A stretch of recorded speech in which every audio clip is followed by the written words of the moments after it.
Welcome friends, एक बार फिर से मैं आपका स्वागत करता हूँ आपकी अपनी क्लास टिकटॉक क्लासेस में। मैं आशीष पांडे आपको एक चीज़ बताना चाहता हूँ। आज एक टेलीविज़न इतिहास के बहुत बड़े एक्टर और जिन्होंने एक आध फिल्मों में भी काम किया है, सबके प्रिय और चहेते और मेरे खासकर स्वर्गीय सिद्धार्थ शुक्ला जी, आज सुबह ही उनका निधन हुआ है। मन बहुत व्यथित है और उनको श्रद्धांजलि अर्पित करते हुए मैं ये बताना चाहूँगा कि जिस प्रकार से संविधान की पहले क्लासेस चली हैं, आपातकाल, प्रधानमंत्री, संसद, राष्ट्रपति, महत्वपूर्ण अनुच्छेद, जिनसे एग्ज़ाम में पेट के क्वेश्चन भी आए थे, उसी की श्रृंखला में एक आगे आपको एक और बहुत इंपॉर्टेंट क्लास आज मैं देने वाला हूँ। आपने संविधान के बारे में सुना होगा, पर लघु संविधान या मिनी संविधान के बारे में बहुत कम लोगों ने सुना होगा और ये मोस्ट इम्पॉर्टेंट टॉपिक है। अगर कभी भी किसी भी पेपर में संविधान में जो अगर संशोधन है उससे संबंधित कोई प्रश्न आया है तो वो इसी से आया है। तो आइए इस क्लास को शुरू करते हैं, जो कि बहुत इंपॉर्टेंट है। अंत तक देखिएगा, बहुत कुछ आपको मिलेगा इसमें। अगर नहीं देखेंगे तो चूक जाएंगे, एग्ज़ाम में आएगा तो पछताएंगे। ठीक है, तो आइए क्लास को शुरू करते हैं। 42वां संविधान संशोधन, मिनी कॉन्स्टिट्यूशन क्या था मेरे साथ। 42वां संविधान संशोधन 1976।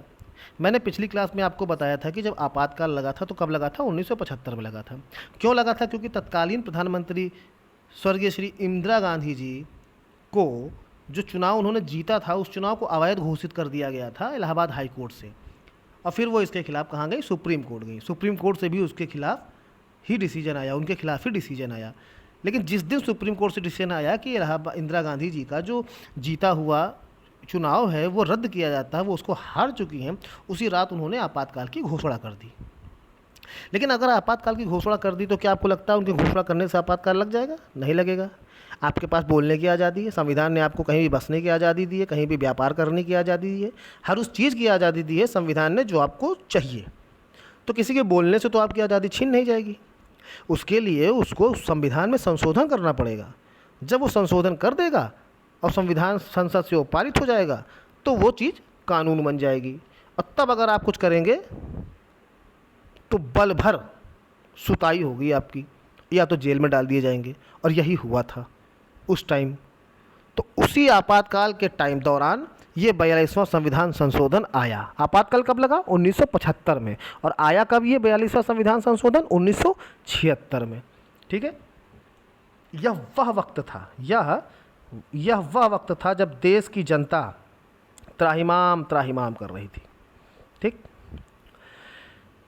और पूरे देश में क्या हुआ? लोक नारायण जयप्रकाश नारायण जैसे कद्दावर नेता ने और युवा या आवाम, जितने युवा लोग थे, वो सब सरकार के खिलाफ दिल्ली कूच करने को तैयार थे एकदम। ठीक, और इसी स्थिति को भांपने के लिए इंदिरा सरकार ने अपने मन मुताबिक शासन के बल पे कई सारे संविधान में व्यापक संशोधन किए, जिन्हें 42वां संविधान संशोधन 1976 के नाम से जाना जाता है। इसमें हुआ क्या कि जो चीज़ें आप जनता अगर विरोध करेगी सरकार का तो किस बेसिस पे करेगी? संविधान के वो नियम जिसके अनुसार वो जनता जो है सरकार के खिलाफ सुप्रीम कोर्ट या कोर्ट जा सकती है, वो सारे नियम बदल दिए जाएं। उसकी पूरी कोशिश किसमें की गई? इसी 42वें संविधान संशोधन में की गई।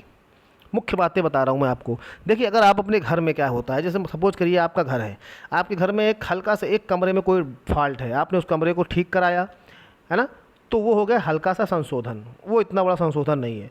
लेकिन अभी आप भूकंप आया या कोई बात हो गई, आपके घर का पूरा 4-5 कमरा ही दरक गया है और गिरने की कंडीशन में है, तो आपने उस पोर्शन को गिरवाया और फिर से नया बनवाया, तो ये एक तरह का बहुत बड़ा संशोधन हो गया।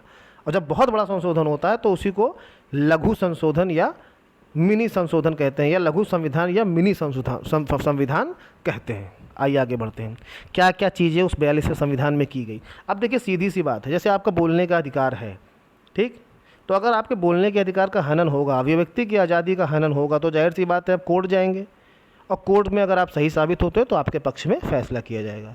उस टाइम क्या हुआ कि बोलने की आज़ादी ही छीन गई। अगर आप सरकार के खिलाफ बोलेंगे तो जेल में ठूस दिए जाएंगे, लेकिन उसके लिए कानून में संशोधन करना पड़ेगा। तो संविधान में यही संशोधन किया गया कि अगर सरकार जो कुछ कर रही है उसको आँख मूंद के सही मानो, एक्सेप्ट करो, और अगर उसके खिलाफ कहीं आवाज़ उठाए, न्यायालय वगैरह गए, तो वहाँ सुनवाई नहीं होगी।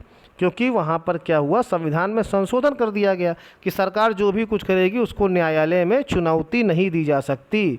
सरकार जो भी कुछ करेगी उसको न्यायालय में चुनौती नहीं दी जा सकती। और लोकतंत्र के प्रहरी न्यायालय पे एक तरह से अपना वर्चस्व बनाने की कोशिश की गई। ठीक, आइए बात करते हैं लोकसभा और विधानसभा के कार्यकाल को बढ़ा दिया गया।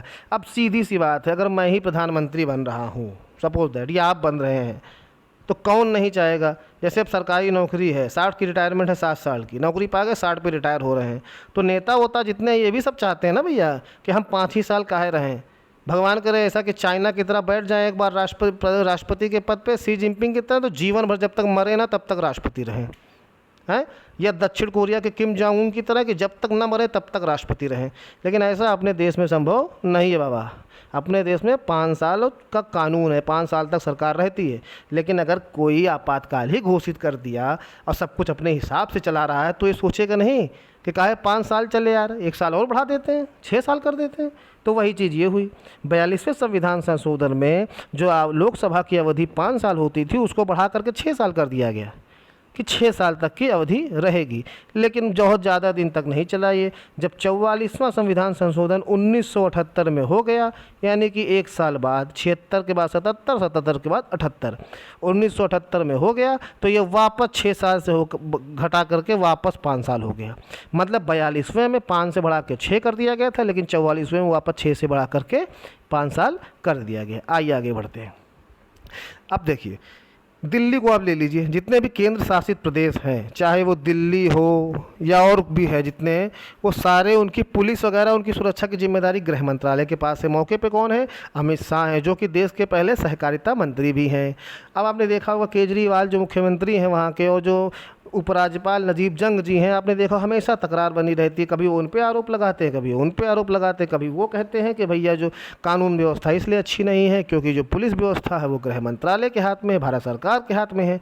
तो ये तो आज की बात होगी। उस तत्कालीन जब 42वां संविधान संशोधन हुआ, तब क्या हुआ?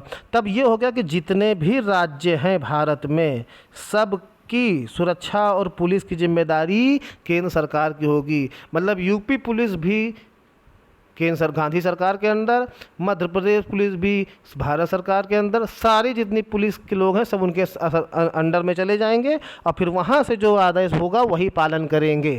तो सोचिए कितना जीना मुहाल हो जाएगा। सोच लीजिए आप। आगे बढ़ते हैं, आप सोचिएगा बाद में। ये एक चीज़ बहुत इंपॉर्टेंट है, ये मोस्ट इम्पॉर्टेंट है कि 3 इम्पॉर्टेंट शब्द जुड़े। कौन कौन से? समाजवादी, पंथ निरपेक्षता और अखंडता। इन तीनों को आप याद करिए, ठीक है? समाजवादी, पंथ निरपेक्षता और अखंडता, है ना? तो ये 3 शब्द हैं जो 42वें संविधान संशोधन से जोड़े गए और बहुत ही इम्पॉर्टेंट हैं। सा पा आ, समाजवादी, पंथ निरपेक्षता और अखंडता, बहुत इम्पॉर्टेंट है ये। फिर उसके बाद राष्ट्रपति तक के अधिकार कम कर दिए गए। संविधान के अनुच्छेद 74 में संशोधन किया गया और ये बताया गया कि राष्ट्रपति जो मंत्रिपरिषद की सलाह, यानी मंत्रिपरिषद की जो हेड होता है वो कौन होता है? प्रधानमंत्री होते हैं। मैंने आपको पिछली क्लास में बताया ही था। तो मंत्रिपरिषद तो खाली ये कहने की बातें हो गई, मतलब जो न खाता न बही, जो प्रधानमंत्री कह दे वही सही। तो जो प्रधानमंत्री कहेगा वो मानने के लिए राष्ट्रपति बाध्य होगा। तो सोच लीजिए, राष्ट्रपति जैसे पद को भी कंट्रोल में करने की पहल की गई कब? 42वें संविधान संशोधन में। उसके बाद आपातकाल का कार्यकाल बढ़ाना। राष्ट्रपति को ये कह दिया गया कि भैया अनुच्छेद 352, ही मैंने आपको आपातकाल बताया ही था, 352, 356, 360 आपातकाल की क्लास में आपको बताया था, अच्छे से बताया था। तो 352 जब राष्ट्रपति शासन लगे, ठीक है, और 356 के तहत जब राष्ट्रपति शासन लगे और 352 के तहत जब राष्ट्रीय आपात लगे, तो क्या करे कि जब 6 महीने का लगे उसको बढ़ा के 1 साल कर दिया गया। मतलब क्या होता था? आपातकाल 6 महीने का लगता था, लेकिन उसको 42वें संविधान संशोधन में बढ़ाकर 1 साल कर दिया। मतलब 1 साल तक जो प्रधानमंत्री चाहेगा वही होगा, ठीक। उसके बाद जो एक नीति निर्देशक तत्व है। अब नीति निर्देशक तत्व क्या है? नीति निर्देशक तत्व ये आयरलैंड से लिए गए हैं, आयरलैंड से लिए गए हैं, सभी लगभग जानते ही होंगे। नीति निर्देशक तत्व ये आयरलैंड से लिए गए हैं। और मौलिक अधिकार जो हैं, जो मौलिक अधिकार है वो यूएस से, यानी अमेरिका से लिए गए हैं, ठीक है। बहुत इंपॉर्टेंट है दोनों चीज़। अब हुआ क्या? नीति निर्देशक तत्व और मौलिक अधिकार में अंतर कर दिया गया, यानी कि नीति निर्देशक तत्वों को ज़्यादा प्राथमिकता दी गई। अब नीति निर्देशक तत्व मैं आपको हल्का सा ओवरव्यू देता हूँ, इसके लिए आगे क्लास बनाऊंगा। नीति निर्देशक तत्व जो हैं ये संविधान के भाग 4 में हैं और ये राजनीतिक मान्यता है, ये समाज की भलाई के लिए हैं और इनके विरुद्ध कभी न्यायालय में नहीं जाया जा सकता है। और इससे रिलेटेड एक क्वेश्चन पेट के एग्ज़ाम में आया भी था। और ये सरकार के अधिकारों को बढ़ाता है, ठीक, और ये राज्य सरकार लागू करती है। और मौलिक अधिकार क्या है? मौलिक अधिकार ये है कि इसको लागू कराने के लिए हम न्यायालय के शरण में जा सकते हैं, है ना। ये हमारे पर्सनल अधिकार हैं, ये हमारे पर्सनल अधिकार हैं। इनके पीछे कानूनी मान्यता है, ना कि राजनैतिक। और ये सरकार की वैल्यू को घटाता है। तो जब सरकार की वैल्यू को मौलिक अधिकार घटाता है तो जाहिर सी बात है, जब आपातकाल लगा है, 42वां संविधान संशोधन हो रहा है, तो उसी चीज़ को महत्व दिया जाएगा जो सरकार की वैल्यू को बढ़ाएगा। और सरकार की वैल्यू को बढ़ा कौन रहा था? नीति निर्देशक तत्व। तो नीति निर्देशक तत्वों को ज़्यादा वैल्यू दी गई। और जो मौलिक कर्तव्य हैं उनमें अनुच्छेद 51, अनुच्छेद की क्लास में मैंने आपको बताया था, अनुच्छेद की क्लास में मैंने आपको ये बताया था कि जो मौलिक कर्तव्य हैं वो पहले 10 थे और अनुच्छेद 51A के बाद एक को जोड़ दिया गया और मौलिक कर्तव्य हो गए 11, ठीक, मौलिक कर्तव्य हो गए 11। और अनुच्छेद जो 51A है उसमें ये 6 से 14 के जो वर्ष के बच्चे हैं उनको शिक्षा प्रदान करना, ये मौलिक कर्तव्य में जोड़ दिया गया था। आइए आगे बढ़ते हैं। अब देखिए ये सारी चीज़ें 42वें संविधान संशोधन में होगी जो कि मोस्ट इम्पॉर्टेंट है, पूछी जाएंगी आपसे। अब 42वें संविधान संशोधन जो इतिहास का सबसे प्रमुख संशोधन रहा है, इसने समाजवादी, पंथनिरपेक्षता और अखंडता जैसे मूलवादी शब्दों को जोड़ा है, मूलवादी शब्दों को जोड़ा है, ठीक है, और मजबूत किया है। इसमें अच्छाइयाँ क्या थी? अच्छाइयाँ ये थी कि जैसे नीति निर्देशक तत्वों को जोड़ दिया, ठीक, शिक्षा को समवर्ती विषय में शामिल कर दिया।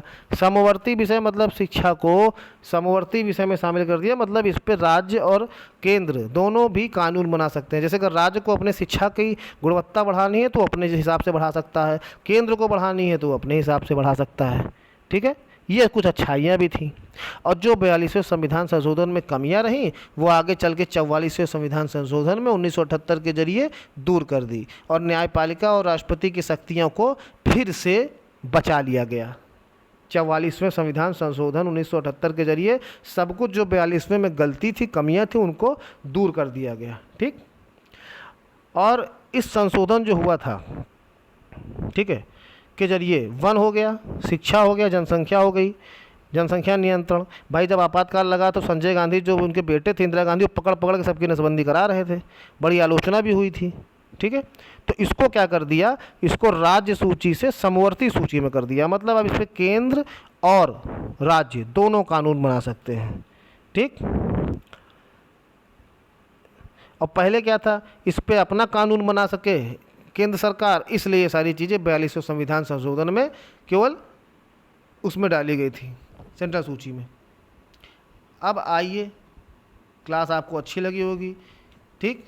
ये देखिए मैं हूँ, हाथ जोड़े खड़ा हूँ।